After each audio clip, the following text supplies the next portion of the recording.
पवन अपने पिता धर्मवीर और माँ सरस्वती के साथ रहता था। धर्मवीर शहर में नौकरी करते थे, जिसके चलते वो लोग अच्छा जीवन जी रहे थे। पवन बड़ा हो गया था, पर इकलौता होने की वजह से उसको इतना लाड़ प्यार किया जाता था कि उसके माँ बाप ने पवन से कभी एक भी दिन काम करवाने की कोशिश नहीं की। क्या खाएगा मेरा राजा बेटा? आज मैं पोहा खाऊंगा। हाँ। अभी बनाती हूँ। और आप क्या खाओगे जी? अरे जो मेरा लाल खाएगा मैं भी वही खा लूंगा। मतलब कि पोहा। गांव का रामलाल वहीं से गुजर रहा था। उसने ये सब सुना तो रुक गया। दरअसल पूरा गांव उनका ये लाड़ प्यार जानता था, इसलिए सब पवन की टांग खिंचाई किया करते थे। अरे राजा बाबू उठ गए। अरे आपको क्या है, रामलाल चाचा है, जब देखो चले आते हो। क्या है? क्या है भाई? दिन है, अभी फिर रात होगी, कल तुम्हारी बारात होगी। अरे लेकिन बारात कैसे होगी? तुम तो कुछ करते ही नहीं। 25 साल के घोड़े हो गए हो, फिर भी आवारा फिरते रहते हो। हैं रामलाल, ज्यादा बकवास न कर, चला जा यहाँ से, वरना बेलन लाऊंगी और तेरे सर से गुमड़ा निकाल दूंगी। अरे भाभी, जा रहा हूँ, थोड़े मजे तो ले लूं। बुरा न मानो तुम। पवन का दिन एक ही पैटर्न में गुजरता। देर से उठना, छत पर बैठकर मूंगफली चबाना, गांव की खिड़कियां देखना। इसके अलावा वो अपने पड़ोसी बेचारे मुन्ना का मजाक उड़ाता रहता था, क्योंकि वो एक मछुआरा था जो कभी कभी कोई मछली पकड़ नहीं पाता था। क्या हुआ मुन्ना भैया, फिर कोई मछली हाथ नहीं आई क्या? अब वो कहावत तो सुनी होगी कि नंगा नहाएगा क्या और निचोड़ेगा क्या। मुझे देखो, मुझे ऐश करता हूँ घर पे, ऐश। खाओ पियो और मौज करो, मौज, यही तो है जिंदगी। आज ज्यादा मजाक न बनाओ पवन। हाँ, कहीं एक दिन तुम भी मजाक बनकर ना रह जाओ, बता रहा हूँ। खुद तो कुछ करते नहीं हो और बस सलाह देने चले आते हो यहाँ पे, हैं? अरे कर लो जितने दिन करनी है ये आवारागर्दी। बाप के सिर पर बैठ के ऐश कर रहे हो, हैं? अरे जाओ जाओ, ज्ञान न दो, जाओ जाओ। कुछ समय ऐसे ही निकल गया। पवन की वही जिंदगी चलती रही। फिर एक दिन उसके लिए रिश्ता आया, कुंडली मिली, बात जमी और पवन की शादी गौरी नाम की लड़की से हो गई। मेरे प्यारे बेटे की प्यारी बहू, आजा, स्वागत है तेरा। अरे अरे, मुझे तो यकीन नहीं हो रहा कि मैं ससुर बन गया भाई। और मैं पति। शुरू के कुछ दिन तो सब फिल्मी प्रेम जैसा रहा। पवन मुस्कुराकर बातें करता, गौरी शर्माकर जवाब देती। लेकिन फिर गौरी को हैरानी होती कि पवन सुबह 10 बजे तक उठता ही नहीं। उठता तो सीधा छत पर जा बैठता। न काम, न धंधा, न कोई जिम्मेदारी, बस हर वक्त हवा और हरियाली देखना, जैसे कि दुनिया का राजा वही हो। एक शाम गौरी ने पहली बार अपने मन की बात कहने की हिम्मत जुटाई। पवन, मुझे कुछ कहना है। हाँ बोलो, क्या हुआ? कुछ कहना चाहती हो क्या? आप पूरा दिन कुछ नहीं करते, कोई काम शुरू करो ना, घर की जिम्मेदारी समझो। अरे क्यों, मेरा काम क्यों? पिताजी सब संभाल तो लेते हैं। तुम भी बस आराम करो यार, ज्यादा टेंशन मत लो। शादी सिर्फ आराम का नाम नहीं होती पवन, जिंदगी चलानी पड़ती है। कल को हमारा परिवार होगा, सब तुम्हें ही तो देखना होगा। पवन को ये बात किसी भारी बोरी की तरह लगी। उसे आदत ही नहीं थी कि कोई उससे उम्मीद रखे। गौरी के मन में चुभन हुई। उसने समझ लिया कि ये आदमी सालों से जिस सहारे पर बैठा है वो अब बदलने का नाम नहीं लेगा। हे भगवान, मेरे पति को सद्बुद्धि दे, कहीं ऐसा ना हो कि इनका किया हम सबको भुगतना पड़े। गौरी के मन में कहीं ना कहीं एक डर पलने लगा था। क्या यह आदमी जिंदगी भर ऐसे ही रहेगा? उधर बेफिक्र पवन बेचारे मुन्ना का मजाक उड़ाने के मौके ढूंढता रहता था। अरे मुन्ना भैया, आज भी खाली हाथ आ गए हैं? अरे तुमसे डरकर मछली नदी के पार चली जाती होगी, है ना? ऐसा ही होता है ना? बोलो बोलो।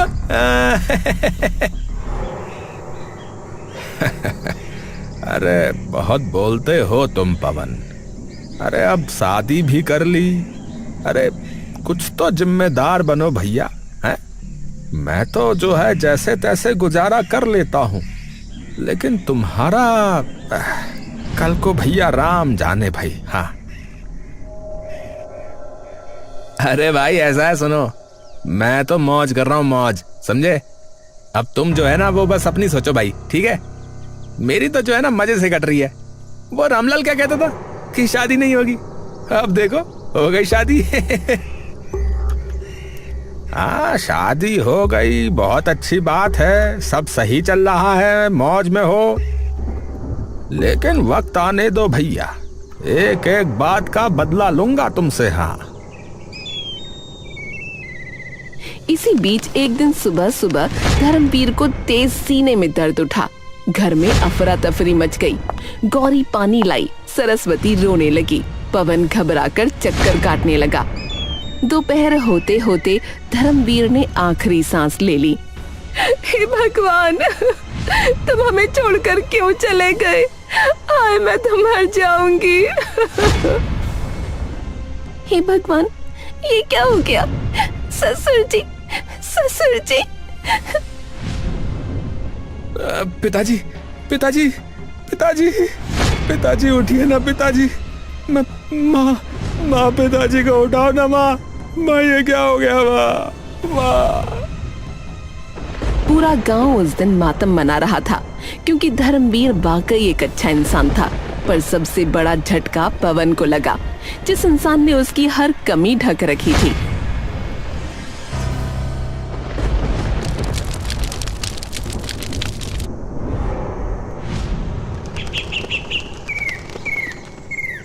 घर की जरूरतें, खर्च, बिजली का बिल, राशन सब एक साथ पवन की छाती पर आ गिरा।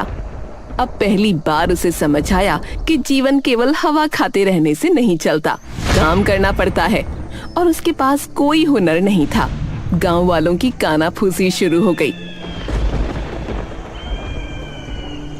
अरे धर्मवीर का बेटा भी अब देखेगा कि मेहनत क्या होती है भाई।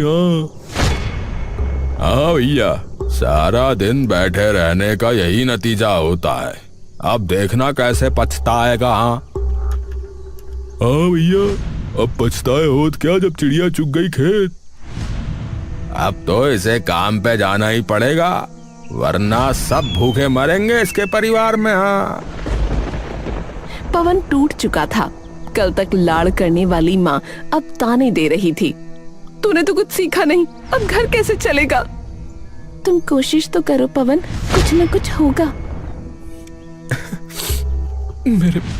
मेरे बस का कुछ नहीं है गौरी, मेरे बस का कुछ नहीं है। मैं क्या करूं गौरी, क्या करूं? कुछ सीखा होता तो ये दिन न देखना पड़ता। इनका कमाया पैसा कब तक चलेगा? इसी बीच उसका पड़ोसी मुन्ना आ पहुंचा। पवन, तुम मेरे साथ चलो, मछली पकड़ना सीख लो भैया, मैं सब सिखा दूंगा। चलो चलो, मैं हूं ना, चलो। हाँ सच कह रहे हो भैया? हाँ हाँ, तुम अकेले कैसे संभालोगे? चलो तुम मेरे साथ चलो। पड़ोसी होने के नाते मैं तुम्हें दुख में नहीं देख सकता भाई। पवन डर और उम्मीद के बीच खड़ा था। आखिर उसने सोचा, चलो कोशिश करते हैं। देखो देखो, ऐसे जाल पकड़ते हैं, अच्छा, और फिर जो है ऐसे करके फेंकते हैं। ये देखो, ऐसे। अच्छा, चलो अब मैं करता हूँ भाई। अरे ये तो बड़ा भारी है भाई। हाँ हाँ, अरे कोशिश करो भाई, कोशिश करने से आदत हो जाएगी। शुरू में लगेगा भारी, पर बाद में सब आदत हो जाएगी। हर रोज पवन घंटों खड़ा रहता, जाल फेंकता, जाल खींचता, लेकिन जाल में आती सिर्फ हवा। कभी कभी एक आध टूटी चप्पल। गांव में उसकी खिल्ली उड़ने लगी। अरे देखो देखो, ये बड़ा मछुआरा बना फिर रहा है इधर उधर है, लेकिन आता कुछ नहीं इसके आता। अब आया ना मजा है, बड़ा आवारा बना घूमता था यहाँ पे है। अरे बाप के टुकड़ों पे पलने वालों का यही होता है। हाँ, पहले से मेहनत मजूरी की होती तो अभी तक बढ़िया कमा खा रहा होता, है कि नहीं? हे भगवान, मेरी मदद कर। माना कि मैंने बहुत आलस किया है, लेकिन कभी किसी का बुरा नहीं चाहा। पवन शाम को जब खाली हाथ घर लौटा तो घर के अंदर अंधेरा था और उस अंधेरे के बीच एक और भी काली चीज थी, भूख। रसोई में डिब्बे खाली थे और सरस्वती का चेहरा गुस्से और लाचारी से तमतमाया हुआ था। कुछ नहीं होगा इस लड़के से, सब खत्म कर दिया, सब बर्बाद हो गया। जिस दिन पैदा हुआ था उसी दिन तारा टूट गया था गांव का। माँ, मैं चुप, तुझसे एक रत्ती भर भी काम ना हुआ। तेरे बाप की चिता ठंडी नहीं हुई और तू घर की चिता जला रहा है। गौरी पास खड़ी ये सब सुन रही थी। उसका दिल सूखता जा रहा था, जैसे किसी ने उस पर कीलें ठोक दी हों। कुछ पल उसने खुद को रोकने की कोशिश की, पर आज उसके भीतर का डर, गुस्सा, मजबूरी सब एक साथ फट पड़ा। पवन, अगर अभी तुमने कुछ नहीं किया, अगर अभी तुम ऐसे ही रहे, तो मैं इस घर से चली जाऊंगी, सच में चली जाऊंगी। उसकी आवाज पत्थर की तरह गूंजी थी और यह आवाज सुनकर पवन की दुनिया हिल गई, जैसे कोई पहाड़ उसकी छाती पर गिर पड़ा हो। उसने पहली बार समझा कि जिंदगी से सब कुछ छिन सकता है, माँ, पत्नी, घर, इज्जत और वो खुद। अरे ऐसा मत कहो गौरी, ऐसा मत कहो। मैं देखो ना, मैं कोशिश कर तो रहा हूँ। मैं क्या करूँ कि कोशिश तुम्हें बहुत पहले से करनी चाहिए थी, तब तो तुम आवारा गर्दी में लगे रहे। अब कोशिश नहीं, फल लाओ। गौरी की बात ने उसकी जबान पर ताला लगा दिया। वो देर रात छत पर बैठा रहा, चांद की रोशनी में सोचता रहा। उसको अपने ही हाथों से शर्म आने लगी। उस रात पवन ने पहली बार अपने अंदर झांका और जो दिखा वो गंदगी, कमजोरी और बेवकूफी का ढेर था। सब सच कहते थे, लेकिन मुझे लगा कि ये लोग बकवास करते रहते हैं। लेकिन इसमें गलती अकेले मेरे की तो नहीं थी। मेरे माँ बाप ने कभी मुझे सच्चाई से रूबरू ही नहीं करवाया। खैर, गलती किसी की भी हो, लेकिन पश्चाताप तो मुझे ही करना है। मैंने मुन्ना भैया का भी बहुत मजाक बनाया है।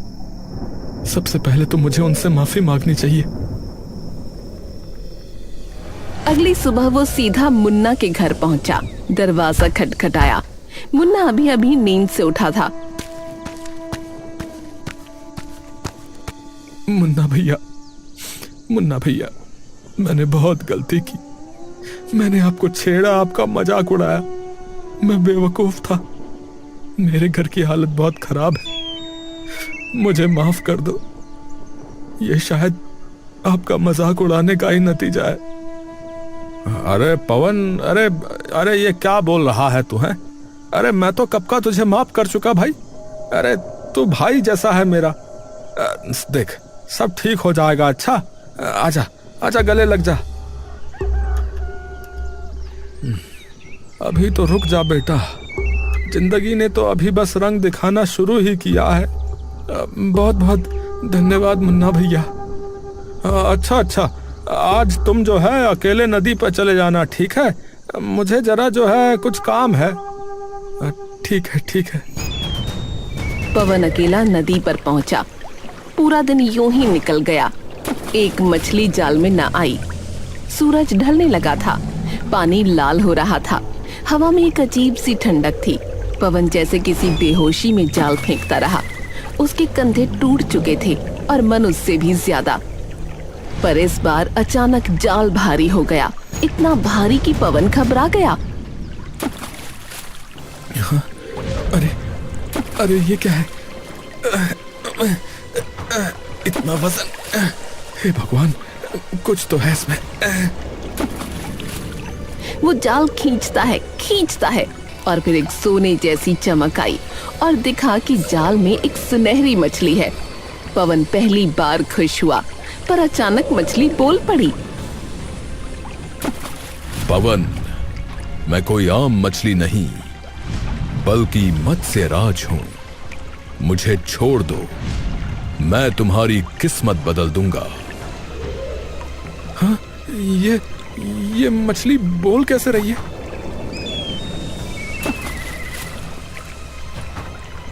समय ही ऐसा है पवन, जब इंसान चुप हैं और मछलियां बोल रही हैं। तुमने बहुत कुछ सहा है, मुझे आजाद कर दो, वरना देर हो जाएगी। पवन की आंखों से आंसू बह निकले। ये उसकी पहली मछली थी और वो भी बोलने वाली। घर की भूख उसकी गर्दन पकड़े थी, पर दिल ने कहा जाने दो और भगवान पर भरोसा रखो। पवन ने गहरी सांस ली और मछली को वापस पानी में छोड़ दिया। पानी एकदम से चांदी की तरह चमकने लगा और पानी से एक दिव्य पुरुष बाहर निकले, वही मत्स्य राज अपने असली रूप में। पवन, तुमने लोभ को छोड़ा, दयालु हृदय दिखाया, इसका फल तुम्हें मिलेगा।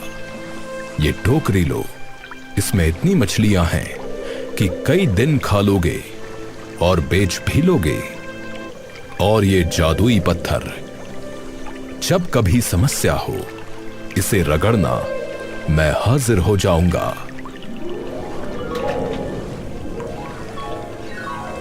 धन्यवाद, आपका बहुत बहुत धन्यवाद। पवन के लिए ये दुनिया का सबसे बड़ा चमत्कार था। पहली बार उसे महसूस हुआ कि शायद ऊपर वाला भी कहीं है और उसे अब बदलाव लाना होगा। टोकरी खड़कती हुई मछलियों से भरी थी। पवन ने थोड़ी मछलियां बेची और बाकी लेकर घर पहुंचा। अरे पवन, इतनी सारी मछलियां कहाँ से आई? पवन, तुम्हें सच में मछली पकड़नी आ गई? हाँ, सीख गया हूँ थोड़ा बहुत। घर में खुशियां गूंज उठीं। सरस्वती कड़ाही चढ़ाने लगी। गौरी ने झट से चावल धो दिए, पर दूर खड़ा एक आदमी पवन को दूर से देख रहा था। मुन्ना। उसकी आंखें सिकुड़ गईं। मैंने तो इसे अपने साथ रखा है इसलिए था कि इसे तड़पता देखकर मजे ले सकूं, क्योंकि इसने भी मेरी मजबूरी के खूब मजे लिए हैं। पर ये तो इतनी मछलियां पकड़ लाया। मेरे फाड़े हुए जाल, मेरी गलत जगह है, मेरे गलत तरीके, फिर भी इतनी मछलियां। ये सब कैसे हो गया? उसका दिमाग तेजी से घूम रहा था।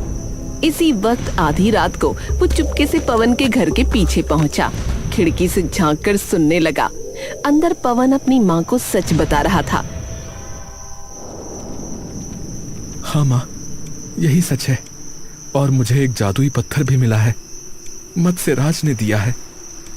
ये बात सुनते ही मुन्ना का खून गर्म हो गया। उसकी आंखें पागलपन से फैल गईं। यही है, यही वो चाबी है, असली दौलत। अब मुझे दया नहीं चाहिए, मुझे वो पत्थर चाहिए और पवन की बर्बादी। उस रात पहली बार मुन्ना ने पवन के घर में घुसने की हिम्मत की। मुन्ना सरकता हुआ खिड़की तक पहुंचा। उसकी आंखें सिर्फ एक चीज ढूंढ रही थीं, जादुई पत्थर। वो हाथ बढ़ाकर खिड़की का कुंडा उठाता है। अंदर कदम रखने ही वाला था कि कौन है वहाँ? हाँ? अरे हवा होगी। ये हवा की नहीं, इंसान के कदम है। कौन है? गौरी चूल्हे की बत्ती जलाती है और खिड़की की तरफ दौड़ती है। उसने मुन्ना को भागते देखा, लेकिन समझ नहीं पाई कि कौन था। कोई तो था, मैं कह रही थी ना कि कोई तो है। अरे अरे चोर होगा, मेरी दरोगा को देखकर भाग गया। अरे आओ सो जाओ। उधर मुन्ना समझ गया कि इस रास्ते से पत्थर चोरी करना आसान नहीं। उसने सोचा पहले भरोसा कमाओ फिर वार करो। और अगले ही दिन वो सुबह सुबह पवन के दरवाजे पर खड़ा था, हाथ में मिठाई का डब्बा लिए। भाभी, ये आपके लिए। कल रात सोचा कि आपके लिए गुजिया बनाऊं। अरे मुन्ना, तूने गुजिया बनाई? अरे आपने तो मुझे बेटे जैसा रखा हुआ है भाभी। अच्छा किया बेटा, अच्छा किया। दोपहर को वो गौरी की बाल्टी उठाकर पानी भर देता। शाम को पवन के कंधे पर हाथ रखकर बोझ साझा करने का नाटक करता। भाई, तो जैसा आदमी सब जगह हो, सच्चा आदमी। भाई, तुम सच में मेरी मदद कर रहे हो मुन्ना भाई, मैं बहुत शुक्रगुजार हूँ। पत्थर मेरा हो जाए एक बार, फिर शुक्रगुजार बनना। इतने समय में उसे पता चल गया कि पत्थर पवन के थैले में रहता है। एक दिन वो पवन को दूर के तालाब पर लेकर गया। पवन, यहाँ मछलियाँ जो हैं बेहिसाब मिलती हैं। बस आज मेरा कहा मानना, अच्छा? ठीक है भाई, ठीक है, आज यही प्रयास करते हैं। पवन जाल फेंकने में बिजी हो गया। उसने पवन का थैला खोला, जादुई पत्थर निकाला और चुपचाप जेब में डाल लिया। अब मैं सेठ नहीं, भगवान बनूंगा। दोनों मछलियां पकड़कर लौट आए और फिर उस रात मुन्ना अकेले नदी किनारे पहुंचा। आंधी चल रही थी, पानी गहरा हो चुका था, आसमान में बिजली कड़क रही थी। मुन्ना ने पत्थर निकाला और पूरी ताकत से उसे घिसने लगा। मछलियों के राजा, निकल आओ, मुझे धन दो, शक्ति दो, मैं इस गांव का राजा बनना चाहता हूँ। नदी उफान मार उठी और अचानक मत्स्यराज प्रकट हुए, पर इस बार उनका चेहरा कठोर था, गुस्से से भरा। मुन्ना, तुमने लालच में दूसरों का हक छीना है और ये पाप है। हैं? और पवन ने जो मेरा मजाक उड़ाया था उसका क्या है? अब मैं उसकी किस्मत और जिंदगी दोनों छीन लूंगा। हाँ, तुम मुझे नहीं रोक सकते। चलो अपना काम करो और मुझे धन दो। मत्स्यराज की आंखें बदल गईं, उनके आसपास की मछलियां तक रुक गईं और अगले ही पल सारी मछलियां मुन्ना पर टूट पड़ीं। वो चीखा, चिल्लाया, पर मछलियां उसे पानी में घसीट ले गईं। अरे अरे, छोड़ो मुझे, छोड़ो मुझे।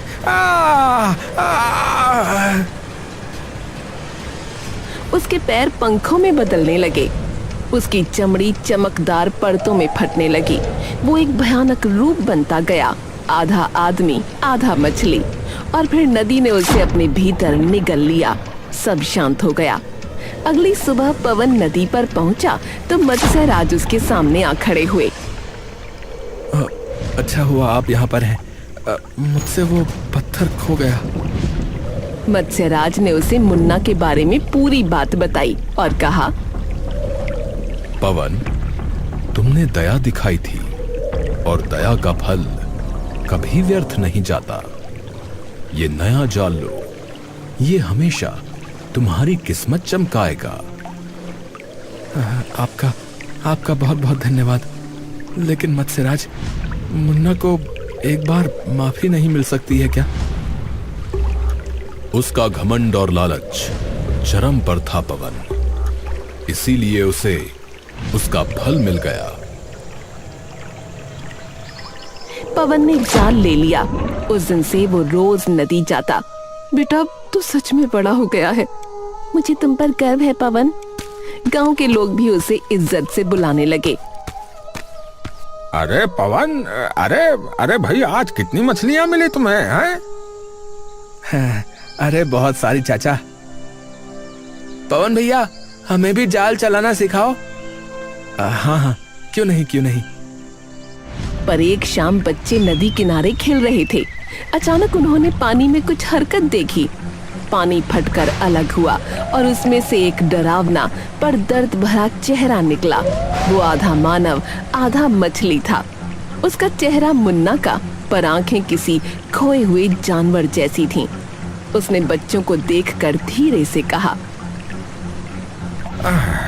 लालच कभी न करना, क्योंकि लालच का जाल किसी को नहीं छोड़ता। बच्चे चीखते हुए भागे और उस दिन से उसे कई बार देखा गया। वो लालच करने के परिणाम की एक मिसाल बनकर रह गया। मुन्ना आधा मछली और आधा इंसान बनकर अब भी शायद अपनी मौत की भीख मांग रहा हो।